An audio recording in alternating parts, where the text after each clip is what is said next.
Hola, ¿cómo andan mis queridos hermanos? ¿Cómo están? Dios los bendiga. Estamos acá nuevamente, la bendición de estar con Juan Camilo Tobar con un tema que está alborotando un poquito las redes y que siempre es un tema muy importante y tiene que ver con la salud de la familia y hoy está muy de moda divorciarse. Salió el tema de que Ana Maldonado hace 5 meses se había casado porque Dios le había dicho y ahora se divorció. Entonces, y estas cosas son para analizar y están buenas y tenemos que ir conforme a las escrituras, porque si nos guiamos con estos líderes espirituales o estos líderes religiosos que dicen tener mantos, comunión con Dios y tantas cosas, y si llegamos a seguir sus ejemplos, de cabeza al infierno, ya les digo desde ya. Pero bueno, para eso lo tenemos a Juan Camilo Tobar, que nos va a hablar un poquito de las escrituras, de teología, de sentido común y del orden en cuanto a la familia y el tema del divorcio. Camilo, ¿cómo estás? Hola, Sebas, ¿cómo estás? Bueno, sorprendido también porque la verdad que es un recasamiento muy apresurado. Te das cuenta que ellos se proclaman como profetas, guías del pueblo de Dios y ellos no, ni siquiera pueden guiar su propia vida, ¿no? Eh, no es para colocarnos como los mejores que ellos, ¿no? El Señor Jesucristo dijo, si ustedes no se arrepienten, les acontecerá igual. Eh, pero más allá de eso es la popularidad que tienen y cómo son guías, son ciegos, guías de ciegos. Es impresionante. Sí, sí, sí, totalmente. Y esto genera mucho, porque esto también te da una libertad de que, bueno, me caso de una manera holgada y cualquier cosa me divorcio. Y ya se pierde el temor de lo que es un pacto, que esto ya hicimos un tema en cuanto cuando charlamos el tema de Steve Lapson, el tema del divorcio y la seriedad. Pero está bueno remarcar estos temas. Y lo primero que va a surgir a todas las personas es, ¿es lícito divorciarse para un cristiano, un creyente? ¿Cómo sería si una persona se divorcia antes de Cristo? Porque entendemos de que nosotros parecemos la iglesia de Corintios, llegamos los gentiles, llegamos a Cristo con divorcios, hijos por todos lados, familias mixtas, el mundo está así. Por ejemplo, yo como docente veo que antes, si un alumno no tenía padres, era una excepción, ¿no? De padres separados, era como el pobrecito. Hoy son todas familias mixtas, medios hermanos, medios primos, el tío, y bueno. Y hoy es tan normal lo que es el tema del casamiento y el divorciarse. Y bueno, estas personas no son ejemplos de nada. Por eso te vamos a preguntar en cuanto al divorcio. ¿Es lícito divorciarse para un creyente? Bueno, mira, con la entrada del pecado al mundo, a la creación, las relaciones humanas se deterioraron muchísimo. Las relaciones humanas es una de las cosas más complejas que enfrentamos como seres humanos. Los conflictos son el pan diario de cada día, ¿no? No solamente entre esposo y esposa, sino entre, qué sé yo, padres e hijos, hijos y padres, entre, no sé, madres e hijas. Bueno, todo, suegras y yernos, o sea, las relaciones humanas son extremadamente problemáticas, desde lo singular, desde lo particular hasta lo mundial. Nosotros ayer estábamos viendo ya nomás semejante lío que había entre Rusia y Estados Unidos y allá Zelensky, vamos a decirlo, el pan diario de cada día es el conflicto. Es una cosa impresionante. Entonces, esto pasó porque se rompió la relación con Dios y romper la relación con Dios provocó que se rompiera la relación con nosotros mismos. La Biblia dice que el hombre es enemigo en su propia mente. Esto también hizo que se rompiera las relaciones con el prójimo, ¿no? Caín mató a Abel. Se rompió la relación con la creación. El ser humano destruye la creación. Entonces, aquí estamos, acá reina la enemistad, acá reina el desacuerdo. Esto fue muy lamentable. Ahora, nosotros tenemos que decir que como Dios es un Dios relacional, que lo hablábamos el otro día, es de naturaleza relacional porque son tres personas en una sola esencia.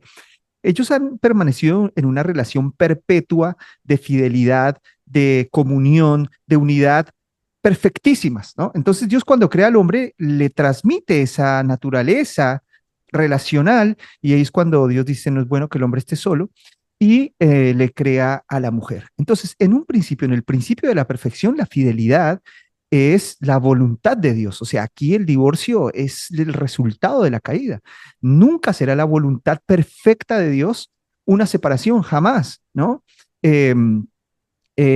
Cuando al Señor Jesucristo le preguntaron sobre el divorcio, el Señor Jesucristo dijo, bueno, Moisés les permitió dar carta de divorcio, pero al principio no fue así, entendiendo que el principio, en el Génesis, en los orígenes, Dios hizo todo bueno y bueno en gran manera.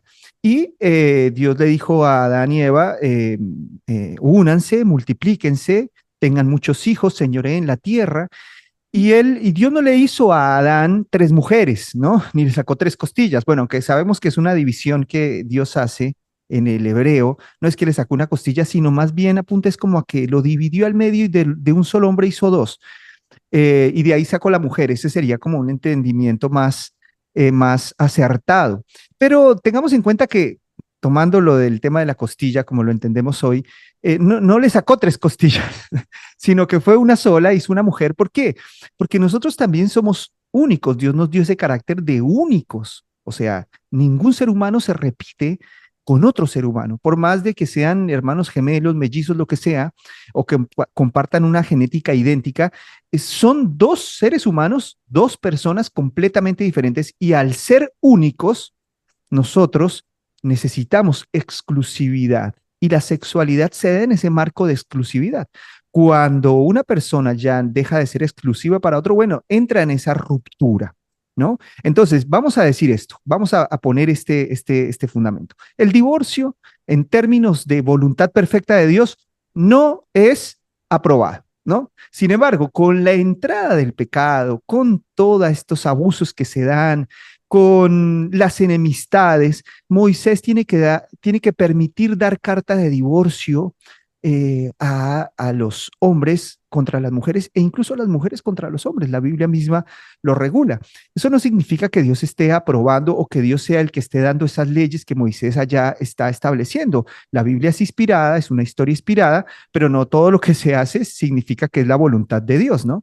Tenemos que Sería entender. como que Dios se estaría adaptando al caos y al desorden que hay, así como por ejemplo decimos que hubo leyes para la esclavitud, no es que Dios estaba permitiendo la esclavitud, sino en cuanto al desorden que había, empieza a poner leyes, algo así sería en cuanto al Justamente, divorcio. justamente eso es lo que quería Ah, tomar perdón. como ejemplo, la esclavitud, ¿no? Pero está perfecto, porque la esclavitud, pues no es la voluntad de Dios el abuso contra el ser humano. De hecho, que fíjate que la esclavitud va evolucionando porque Dios nos está llevando hacia un mundo perfecto, hacia reconstruir ese Edén que se perdió, ¿no? Entonces, de alguna manera, o de una manera progresiva, Dios va regulando esta maldad dentro del pueblo de Dios, ¿no? Como sojuzgando, administrando, porque se llegan a dar situaciones bastante complejas que habría que analizar. Pero fíjate que en el Nuevo Testamento ya Pablo nos dice que para Dios no hay esclavo ni libre. Entonces, y Pablo manda a que Filemón reciba a Onésimo como, no como su esclavo, sino como su hermano. Entonces, Dios quiere que se restauren las relaciones y Dios está llevando esta creación hacia una restauración. Entonces, en esa dinámica, el concepto del divorcio evoluciona en la Biblia desde el Antiguo Testamento hasta el Nuevo Testamento. Y bueno, pero como te dije, partimos de esta base. La perfecta voluntad de Dios nunca será el divorcio. Sin embargo, en este tiempo, en este periodo donde hay tanto debacle, tanta catástrofe, entonces Dios sí permite que regulemos estos asuntos, porque pues imagínate, esto también se conoce como el absolutismo graduado. No sé si alguna vez escuchaste el concepto. No. El absolutismo graduado. ¿Qué significa eso? Que para nosotros hay verdades absolutas, pero esas verdades deben tener unos grados y unas prioridades, ¿no? Entonces te voy a poner un ejemplo. El ejemplo clásico del absolutismo graduado es que si yo estoy en la Segunda Guerra Mundial y estoy escondiendo unos niños, ¿no? Judíos, y se presenta el ejército alemán para sacrificarlos, para matarlos, viene y me pregunta, bueno, usted tiene acá niños escondidos hebreos, ¿yo qué hago? ¿Miento? Y ya mentir no es en contra de la voluntad de Dios. O entrego los niños para el sacrificio. Entonces acá lo que haga, cualquier decisión que tome va a ser un mal. Entonces el absolutismo graduado nos dice que, si bien es cierto, son dos absolutos, vamos a graduarlos en este mundo imperfecto que estamos viviendo en este momento por causa del pecado. y Dios nos manda a regularlo de esa manera. O sea, Dios nos manda, por ejemplo, en este caso, el sentido común nos manda a cuidar los niños, ¿no? Claro. Entonces, ¿qué tengo que hacer? Mentir. Ahora, ¿vamos a decir que es un relativismo de la verdad? No, porque seguimos diciendo que mentir está mal y que no es la perfecta voluntad de Dios, pero frente a semejantes situaciones tenemos que graduar los absolutos. Entonces, en ese caso, miento y salvo los niños. Y ahí estoy haciendo la voluntad de Dios, eh, porque pues Dios Incluso está. como cuando las parteras que estaban con Moisés, cuando estaban matando a los niños, que las parteras no era que mintieron, sino que dijeron que las mujeres, bueno, no me acuerdo bien cómo era la historia, pero que estaban entre el mismo asunto. ¿Qué hacemos? ¿Matamos a los niños que nacen o qué hacemos? Y es ahí donde lo mismo que estás diciendo, muchas O lo veces estamos en ese escondemos. límite. Claro, ¿no? Y que muchas veces nos vamos a presentar frente a esas paradojas morales. Entonces, Dios quiere que nosotros o sea, cuidemos la vida, ¿no? De estos niños y bueno, vamos a mentir. Sin embargo, mentir, no vamos a decir que está bien. Mentir está mal y para Dios va a ser aborrecer, pero en esos casos, pues tenemos que graduar esos absolutos. Entonces, hay casos de divorcio donde mira, capaz que hasta nos metemos en problemas con esto, pero hay casos donde uno tiene que incluso aconsejar un divorcio. Por ejemplo, en casos Sí, donde una mujer está corriendo peligro porque está en manos de un psicópata sí. golpeador, donde la vida de la mujer está corriendo peligro, uno como cristiano, ¿qué tiene que decirle? No, el divorcio no es la voluntad de Dios, la deja y puede llegar a perder la vida. Entonces es una locura. Sí. Entonces, en esos casos hay que decir, mira, esto se está empeorando, yo te aconsejo quizás, porque cada caso es único, ¿no? Esto también Claro. vamos a entenderlo, ¿no? Que cada caso debe ser abordado de manera única. Pero en casos de estos extremos hay que decirle a la mujer, huye de ahí porque vas a perder la vida.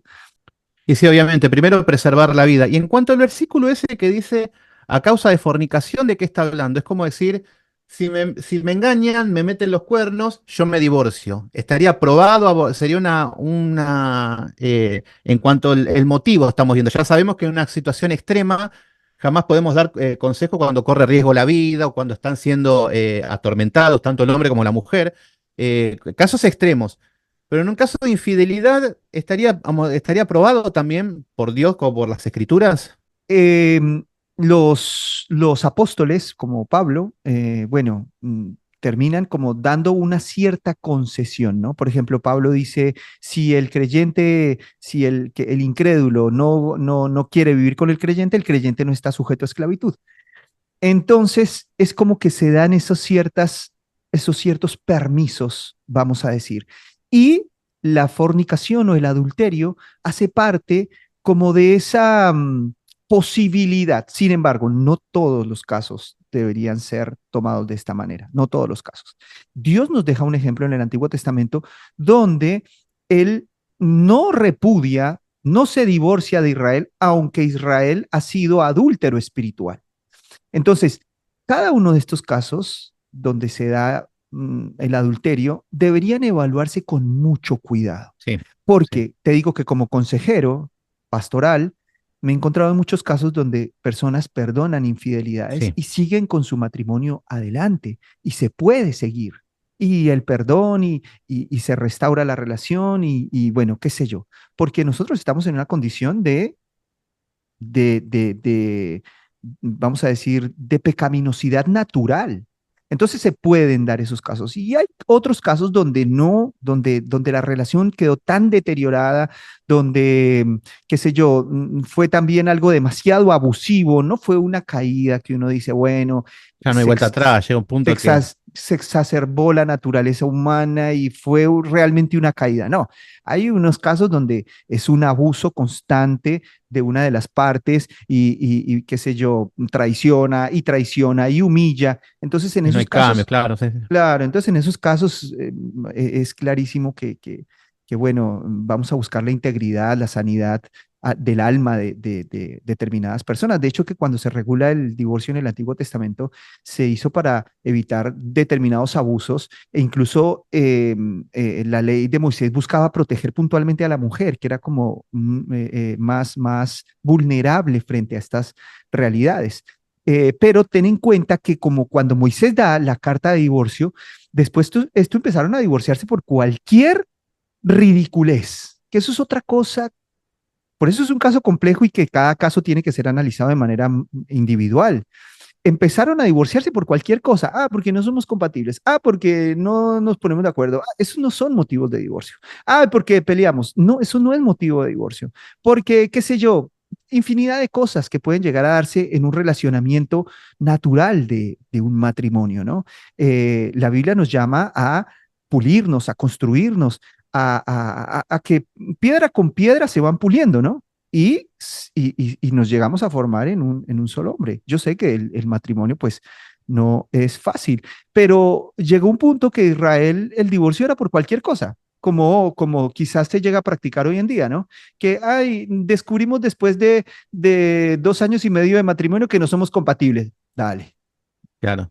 eso no es un motivo de divorcio, ¿no? Eso lo que toca es, sí es buscar, qué sé yo, la reconciliación, el consenso, la negociación, cambiar, bueno, un sinnúmero de situaciones. Entonces, Malaquías, creo que es Malaquías, a ver, yo tengo por acá. Sí, en eh, Malaquías, sí, eran los tiempos de Esdras también, donde, Claro, sí, Malaquías 2:16, el profeta expresa pues su desagrado por el divorcio y él dice, ustedes han sido desleales a la mujer de su juventud, respeten el pacto, no sean niños, no sean caprichosos, ¿no? Hay gente que se divorcia y empieza a buscar excusas para divorciarse claro, lo y que había acontecido, que había, es el mismo tiempo de Esdras, de que llegan de Babilonia, llegaron para levantar el templo y todo, y empezaron a casarse con mujeres extranjeras, dejando a su mujer. Entonces ahí viene la reprensión, y eso también es como decimos, no cualquier divorcio es lícito, como decir, bueno, se le quemó la comida, engordó, me encontré una más joven, y esto es lo que estamos acostumbrados, o no me hace feliz, o no me da lo que merezco. Entonces hoy en día hay muchas exigencias y cualquiera se divorcia por cualquier cosa. Esto es lo que, esos divorcios por caprichos, esos divorcios por inmadurez, realmente tenemos que combatirlos, eso no puede ser así. eh, y los familiares, los padres, por ahí a veces, o en muchas ocasiones, ¿no? Hay un porcentaje muy alto donde la familia se involucra y terminan siendo factores de división. Nosotros como creyentes tenemos que velar siempre por la unidad, por resolver los problemas, por dialogar, porque mira, una persona una vez me decía, me separé, me volví a casar y pensé que estaba más entrenado para este asunto. Pensé que iba a ser diferente, dijo, bueno, ahora sí ya aprendí la lección, voy a hacerla bien, me casé y es lo mismo. Entonces, claro, porque es que, bien dice John Piper, ¿no? Un matrimonio exitoso cristiano es la unión de dos buenos perdonadores. mm, Entonces, si nosotros queremos tener una relación duradera con cualquier ser humano, vamos a tener que perdonar, vamos a tener que soportar la ofensa, porque toda relación va a ser probada por, por la decepción. Toda relación humana va a ser probada por la decepción. ¿Por qué? Porque nosotros nos relacionamos y siempre nos mostramos como lo mejor. Cuando entramos en una relación de noviazgo, entonces nos mostramos el príncipe azul y ellas se muestran como la princesa rosada. Y si nos encontramos una nueva persona, nos hacemos el reamigo y los primeros días es asado y qué sé yo, un montón de cosas, porque no damos, escondemos nuestras fealdades. Pero a medida que la relación va creciendo en tiempo, se van descubriendo, como dicen en Colombia, ¿no? Se va pelando el cobre. Cuando se dice en Colombia que se pela el cobre es cuando te vendían un anillo que decían que era de oro y resulta que se empezaba a pelar y era de cobre. claro. ¿Será En- eso lo que tiene que ver cuando dice que, ¿por qué? Por la dureza de corazón. ¿Qué sería una persona con el corazón duro? Para entender, porque hay personas que se divorcian y dicen, bueno, damos vuelta a la página. No, ¿qué sería una persona con el corazón duro? ¿Esto es lo que estás explicando? sí, sí, sí, porque mira, en la Biblia, corazón duro es una metáfora que ilustra un corazón rebelde hacia Dios. Un corazón de piedra es un corazón rebelde hacia Dios. Es un corazón que no ama su palabra, que no quiere hacer su voluntad, que quiere hacer su propia voluntad. Entonces, un corazón rebelde hacia Dios, pues imagínate, si es rebelde con su creador, no va a ser rebelde con el prójimo, claro que sí.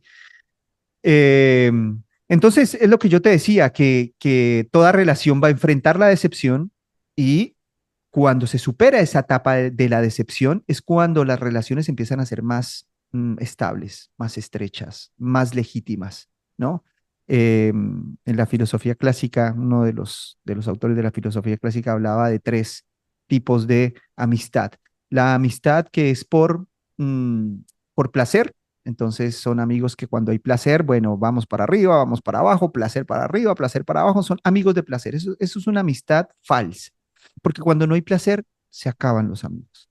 Otro tipo de amistad es la que es por interés. Entonces yo tengo algo para darte, pero tú tienes algo para darme y esas relaciones se mantienen hasta que ya alguna parte no puede dar, entonces se acaba, porque son relaciones basadas en el interés. Así hay muchísimas relaciones de amistad incluso matrimoniales. Y después están las relaciones por virtud, o sea, la amistad que realmente es porque quiero una persona, es porque busco su bienestar, es porque le voy a decir la verdad que tiene que escuchar, porque quiero su progreso, porque quiero que crezca en la virtud, porque quiero que cultive su persona. Pero entonces nosotros hoy vemos un montón de relaciones basadas es en placer, basadas es en interés, y claro, esas relaciones son muy inestables, ¿no? Son relaciones que se van a terminar, pero toda relación legítima va a tener que pasar por la etapa de el deslumbramiento, la decepción y después un amor legítimo. Eh, si nosotros no pretendemos mm, que nadie nos ofenda, nos vamos a quedar solos porque nosotros también ofendemos muchas veces, ¿no? Entonces, es un tema delicado el tema este de las relaciones. Y lo que tú decías, pues a eso se refería la palabra, ¿no? La dureza del corazón siempre es hacia Dios, ¿no? Ese corazón rebelde hacia Dios. Y pues esto es como dice la Biblia, que si yo amo a Dios, tengo que amar a mi prójimo. Y si no amo a Dios, no voy a amar a mi prójimo. Claro, y más si somos una sola carne. Y en cuanto a ese tema, te quería preguntar, eh, si yo tengo un pastor que se divorcia, como en este caso Ana Maldonado y Guillermo Maldonado. Guillermo Maldonado siguió predicando alegremente, no se interrumpió en ningún culto, y Ana Maldonado abre su propia iglesia y se mandó como pastora. Pero la palabra me está diciendo que hay rebelión en su corazón. Entonces, las personas que están bajo estos gobiernos de predicadores que se divorcian y tienen estas vidas libertinas donde no sostienen una familia, ¿qué podemos ver? ¿Puede seguir predicando un pastor? ¿Puede seguir en el ministerio? ¿Hay que sacarlo un tiempo? ¿Puede volver a pastorear en algún momento si Dios lo restaura? ¿Cómo sería la situación ministerial ya en este caso? Bueno, en términos ministeriales no quedaría capacitado, queda, como dice Pablo, descalificado para el ministerio. Muchas personas asocian ese versículo donde Pablo habla de que yo mismo, siendo heraldo, tengo que cuidarme, golpearme a mí mismo, no sea que venga a ser descalificado. Muchas personas asocian esto con la salvación, pero Pablo lo está hablando en términos ministeriales. Él dice, si yo meto la pata, voy a quedar descalificado, voy a perder credibilidad frente a la gente. Y si pierdo credibilidad, entonces el ministerio, que es algo muy delicado, va a perder impulso, va a perder potencia, ¿no? Yo creo que contigo ponía un ejemplo de una muchacha en un video que me enviaron, eh, que vendía un tipo de jugo o batido, no sé, para adelgazar. Pero la chica pesaba como, no sé, estaba pasada de peso, bastante. Y entonces la persona le pregunta, bueno, pero tú estás vendiendo esto que supuestamente es maravilloso para perder peso, que es casi milagroso, pero pues no se ven los efectos en ti. Dice, Claro. no, sí, se reía, no sé qué, y bueno, se formó como una broma ahí en todo eso, ¿no? Entonces, eso pasa con el Evangelio, porque si yo te digo, mira, te vendo este Evangelio que transforma, que cambia vidas, este Evangelio que es de salvación, pero yo no muestro la eficacia del Evangelio. Entonces, el Evangelio necesita de ser predicado por gente con credibilidad. Ahora, que una persona pase por una situación de estas, pues entendemos que Dios lo perdona, que hay casos que deben analizarse y deben abordarse, pero en términos generales, ¿no? Tengamos en cuenta que a los adúlteros y a los fornicarios los juzgará el Señor. Vamos a decir en términos generales, sabiendo que pueden haber excepciones, en términos generales, una persona, un obispo que no puede mantener su hogar en orden, es una persona que no va a poder administrar la iglesia del Señor. Lo dice la Biblia. Total. Son los mandamientos apostólicos. Si no tiene a sus hijos en sujeción, si no tiene a su esposa en sujeción, tiene que ser marido de una sola mujer. Si no cumple con esas características, no tiene la credibilidad suficiente como para anunciar un evangelio de transformación. Es muy importante. Es muy importante Pero eso aplicaría a un verdadero evangelio, a una iglesia sana, porque también estamos viendo que, por ejemplo, las iglesias Maldonado cada vez se multiplican más y se divorcian más y más se reproducen. Eso también sería inexplicable. Por eso estamos viendo que el nivel de ceguera, pero eso ya es otro tema, ¿no? Porque que van creciendo las sinagogas de Satanás. eso es inaceptable, eso es inaceptable. De verdad, esto que por ejemplo ha pasado con Ana Maldonado es inaceptable. ¿En cuánto tiempo me dijiste se divorció? O sea, Cinco dos meses. matrimonios. Se El separó. segundo, con el jovencito, en el año, en la pandemia se divorcia de Maldonado. Estuvo 4 años y se casa con el muchacho joven en el 2024. Y en diciembre del 2024 ya le pidió la carta de divorcio al muchacho joven. Por eso sale Sí. ahora. Él dijo 2 meses que le presentó la carta de divorcio, pero no pudieron reordenar nada. Entonces, 5 meses con el muchacho. Bueno, dale, esa pobre señora, mira, o sea, yo sé que Dios perdona y que Dios restaura y que Dios levanta, pero no puede autonombrarse profeta, no puede Claro. nombrarse ministro del Evangelio. O sea, dale. Yo sé como te dije, que una persona puede ser restaurada, perdonada y la salvación no la va a perder porque Dios lo va a disciplinar seguramente si es un tema de caprichos, si es un tema de pasiones desordenadas, si es un tema de soberbia y orgullo en el carácter porque esas personas que destruyen relaciones simplemente porque no se hace lo que ellas quieren, eso también hace parte de todo esto. Dios a una persona de esas pues la va a disciplinar hasta que quede bien. Ahora, si bien es cierto, no pierde su salvación, de ahí a que pueda ser un ministro del Evangelio, bueno, no es aceptable. No es En cuanto al aceptable. recasamiento, ¿cómo sería? Porque algunos también dicen de que si vos te divorciaste en un tiempo, no te podés casar más con nadie, aunque haya pasado años y Dios te haya restaurado. ¿Cómo sería un poquito eso para las personas porque algunos se divorcian pensando en casarse nuevamente, rápidamente? ¿Cómo sería el equilibrio o un poquito? Claro, mira que en ese punto, por ejemplo, ahí, o sea, punto para Guillermo Maldonado, que él dijo que no se iba a casar, según lo que tengo entendido. Vos me corregís. No lo escuché. Sé que él dijo que él no está en falta porque la que pidió la carta de divorcio era ella, no él. Entonces él dice, yo no me llega la maldición a mí y mi maldición no llegaría a ustedes, como al manto. Él estaba preocupado por la gente del manto. Entonces, como él no pidió el divorcio, lo pidió ella, él ya estaba cubierto.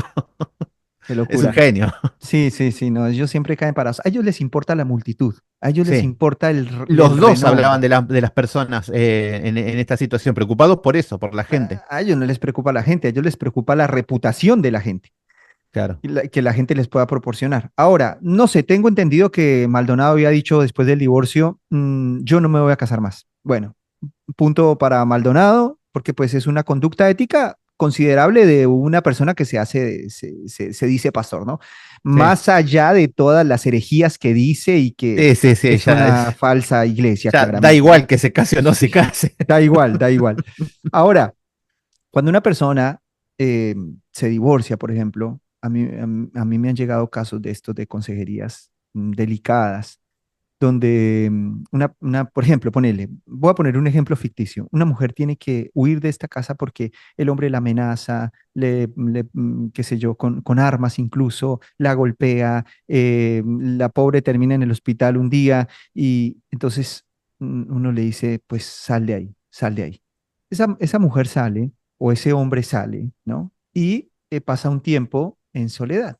Entonces aquí volvemos con el absolutismo graduado. Porque si bien es cierto, Dios no estaría aprobando un recasamiento.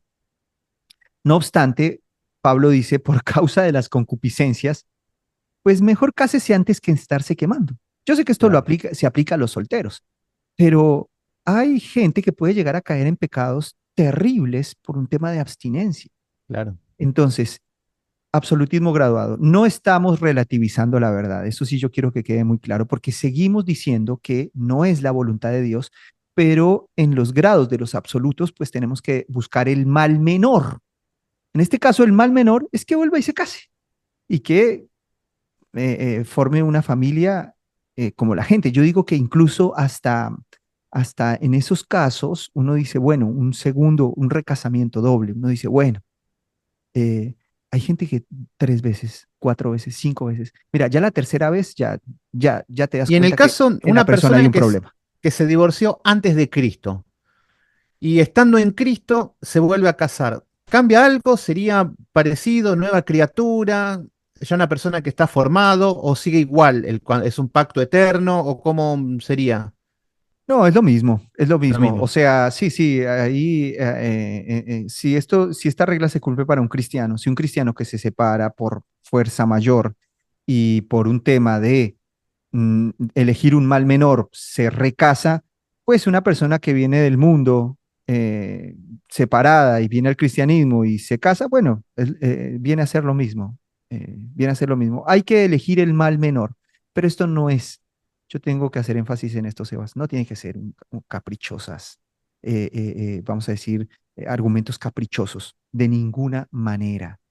No, no estamos avalando desde ningún punto de vista el divorcio, ni estamos diciendo que es la voluntad de Dios, solamente que estamos en un mundo caído y que en muchos casos vamos a tener que buscar el mal menor. Esto no debe ser fuente de, para promover este tipo de prácticas porque pues no lo es. Sin embargo, tenemos que abordar la realidad de la naturaleza humana. Y mira, Sebas, el Señor Jesucristo dijo, cuando iban a apedrear a la mujer adúltera, dijo, el que esté libre de pecado, que tire la primera piedra. Entonces, el Señor Jesús ahí reveló los adulterios mentales de los fariseos, porque todo todo ser humano va a desear, a eh, quizás sentirse atraído por otro, eh, incluso si está casado. O sea, como decía un psicólogo de acá de Argentina, seguramente tú lo has escuchado, se llama, eh, bueno, ahora se me pasa el nombre. Él dijo, nosotros no podemos pedir una lealtad perfecta en términos de pareja. No podemos pedir, eso es pedirle mucho a la humanidad, decía este psicólogo, porque nosotros somos seres sexuales y seguramente después de que tengamos 10, 15 años de casados, 5 años de casados, no sé, 2 años de casado, va a pasar una persona y yo me voy a sentir atraído por esa persona. Va a venir quizás alguien con una palabra o no sé qué, con un roce, algo, y va a despertar ciertas cosas en el corazón. Estamos hablando de asuntos románticos, ¿no?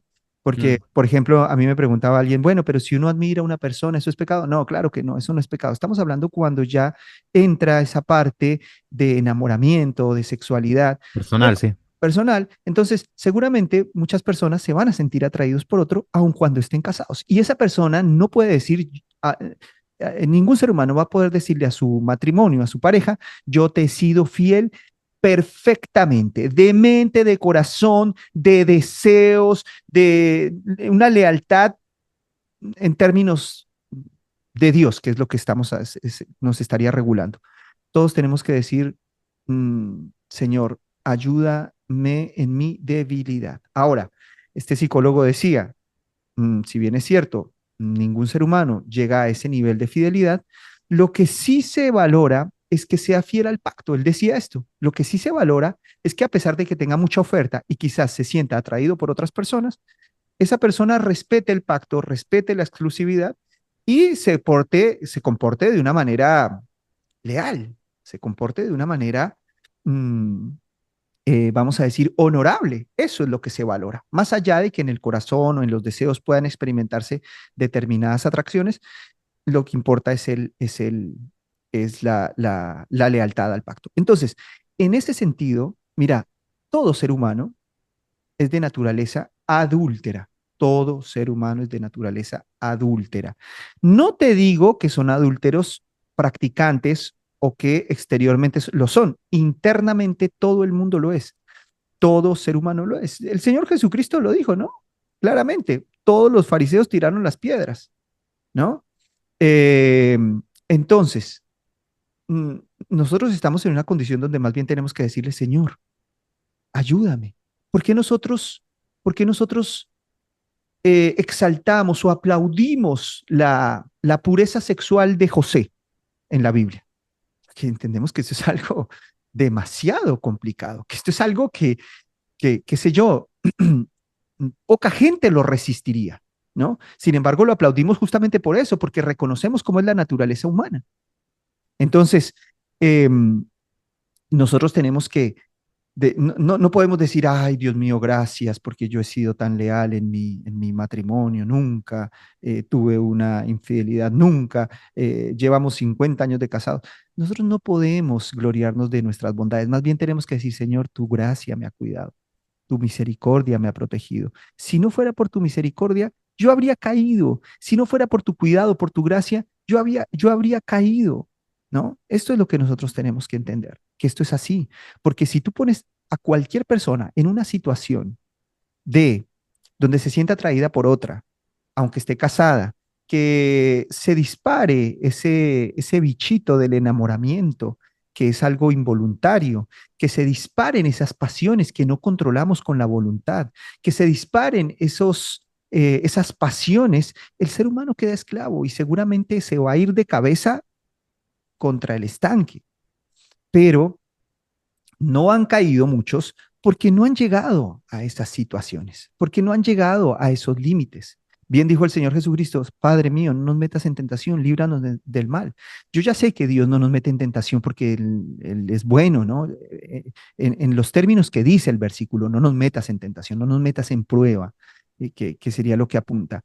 Entonces, desde ese punto de vista, yo creo que nosotros sí tenemos que ver con mucha misericordia a estas personas que caen, porque si fuéramos nosotros, seguramente también lo haríamos. Como David, ¿te acuerdas el adulterio de David con Betsabé? Sí. Vio a Betsabé, le gustó, se sintió atraído por ella, se acostó con ella, la dejó embarazada y después para tapar la culpa mandó a matar a Urías Eteo y después viene Natán y le dice, hey, David, Mm. te tengo una historia. Imagínate que había un hombre acá en tu reino que tenía 100 ovejas y no contento con que tenía 100 ovejas, se fue a su vecino que tenía solo una y que era su sustento y que la amaba y agarró y la mató y hizo un asado. ¿Tú qué crees que hay que hacer con este hombre? Le dice Natán. Y David le dice, pues en mi reino eso no puede pasar. El tal hombre que muera. Y Natán le dice, bueno, querido, ese tal hombre Eh, eres tú. Eres tú. Entonces ahí dice plop. Y yo creo que de esa manera nosotros tendríamos que manejar todo este tipo de temas, ¿no? Obviamente que si nosotros tenemos una sinceridad cristiana, nosotros tendríamos que decir, bueno, yo mismo decir, no estoy capacitado para enfrentar, por ejemplo, en el caso del ministerio, no estoy capacitado para enfrentar un ministerio. En lugar de encapricharse con ese tipo de cosas, tendríamos que ser honestos y que Dios nos guarde, Sebas. Yo le Mm. pido al Señor que guarde mi matrimonio, que guarde mi hogar, que, que nos guarde de manera constante porque dependemos de su gracia. La palabra dice que Él es fiel y justo para sostenernos sin caída y yo creo que Él nos puede dar la fuerza, pero esa fuerza no va a ser para la gloria de nuestras justicias porque nuestras justicias son trapos de inmundicia. Si vencemos, la gloria es para Él que nos cuidó. Amén. Eh, Así es. eh, entonces, bueno, son muchas cosas, ¿no? Para abordar. Y como te dije, yo quiero que la audiencia sepa que no estamos promoviendo acá este tipo de prácticas, pero pues hay casos que sí deben analizarse, deben abordar, si no nos podemos poner en esas religiosidades que en muchos casos pues han llegado a, a sacrificar personas por mantener relaciones completamente, que son, por ejemplo, completamente violentas. Así es. Muy bien, y así pasaba Juan Camilo Tobar, pero antes te quiero pedir un consejo para todos los hermanos. Yo sé que hay un refrán que dice, más vale prevenir que curar.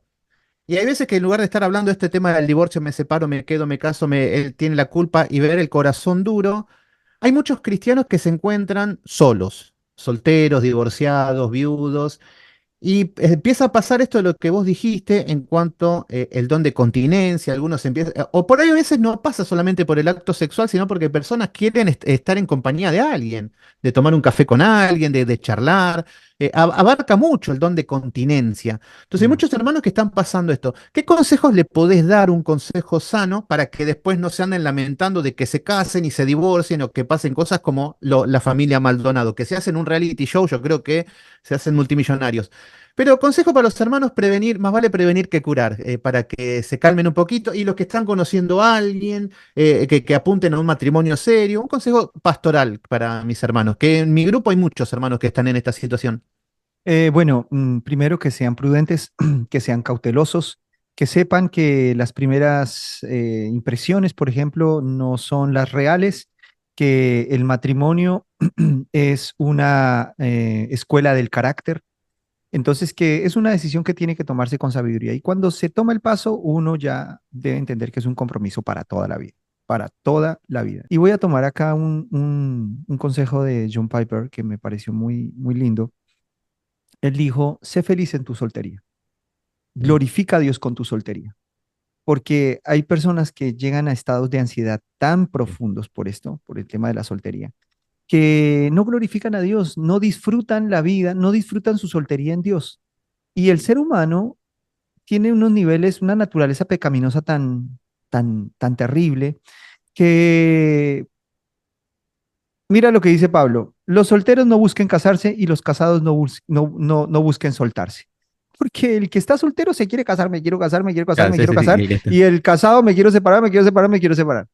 Entonces, Pablo es como que dice, sean prudentes, ¿no? Y Piper dice, disfruta tu soltería, sé feliz en tu soltería, glorifica a Dios con tu soltería, no te desesperes, pídele al Señor, ora al Señor, sé realista. Es que en este punto, Sebas, yo creo que tú me das la razón, en este punto se idealizan mucho las parejas Ujú. y cuando no se conocen las personas, conoces a uno y ya vuelcas sobre esa persona todas tus expectativas y todo lo que tú deseas que esa persona sea, y ya no estás mirando a esa persona como es, sino como tú quieres que sea. Y si sos En- medio religioso, le sumás Dios me dijo. El novio de Ana Maldonado dijo, Dios me dijo que me case con ella. No, son los deseos de tu corazón fuerte. claro que le están Y hablando. el idealizar, sí. Entonces, se idealiza mucho y la decepción es más profunda. Pero si uno llega al matrimonio sin esas expectativas fantasiosas, porque uno tiene que llegar con buenas expectativas, uno tiene que ser optimista. Yo no estoy diciendo que seamos unos pesimistas amargados, qué sé yo, negativos completamente. No, sí con optimismo, sí con esperanza, pero con Pero realista. realismo, Claro. realista. O sea, me estoy casando con un pecador. Voy a discutir como discutí con mi mamá, con mi hermana, esas discusiones que fueron horribles y que nos herimos y que, qué sé yo, tengo que saber que me estoy casando con un pecador. Entonces, cuando las expectativas fantasiosas bajan, al momento de enfrentar la realidad, pues es más llevable, es más, es más transitable el asunto, ¿no? Entonces, ese es mi consejo. Bajar las expectativas también, bajar las expectativas a los solteros, glorifiquen a Dios con su soltería, sean felices con su soltería. Eh, bajen las expectativas y cuando Dios traiga una persona y ustedes tengan la convicción de comprometerse, háganlo para siempre y sepan que van a tener que pasar por muchos procesos de perdón, pero finalmente pues Dios nos termina construyendo, ¿no?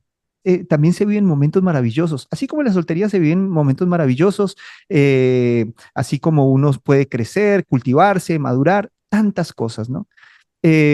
Pero bueno, puntualmente que vos me preguntaste para los solteros, bajen expectativas, sepan que si se comprometen con alguien, se están comprometiendo con un pecador, glorifiquen a Dios con su soltería. Y cuando estén casados, glorifiquen a Dios con su matrimonio. Y no promovamos el divorcio. Espectacular. Así pasaba Juan Camilo Tobar y me dieron muchas ganas de tratar el tema de glorificar a Dios en la soltería. Esto va para todos mis grupos, que hay muchos que dicen que no venga Cristo antes de que me case, que ya empiezan a, se me pasó el tren, llegué a los 40. Bueno, hay mucho caos, mucha desesperación, pero sería muy lindo tratar estos temas de cómo glorificar a Dios en la soltería, de que con estos parámetros sociales de que se te pasó el tren, de que o te casás o, bueno, no, hay que descansar y estar en paz y no perder el gozo. Así que bueno, así pasaba Juan Camilo Tobar. Juan, despedite del grupo y nos estamos viendo el próximo estudio. Bueno, mis hermanos, el Señor les bendiga. Espero que les sea de bendición. Seamos leales, seamos fieles. Pero bueno, y en los casos extremos, bueno, busquemos consejería, no tomemos decisiones solos, busquemos la consejería de un pastor legítimo, busquemos, y no de uno, de tres. porque en la multitud de consejeros está la verdad. Busquemos la consejería en personas que nos amen y que sean objetivas. Por lo general, si van a decirle a mamá, mi esposo me dijo tal cosa, la mamá va a decir, ah, es un Ujú. miserable, qué sé yo, sepárate, no te mereces lo Sí, mejor, tú eres lo más plus ultra del mundo, nadie te merece. sí. Y resulta que las personas terminan con un ego por allá recontrainflado y claro, ¿no? Ni Brad Pitt se los merece o se Claro. las merece. Entonces, Así.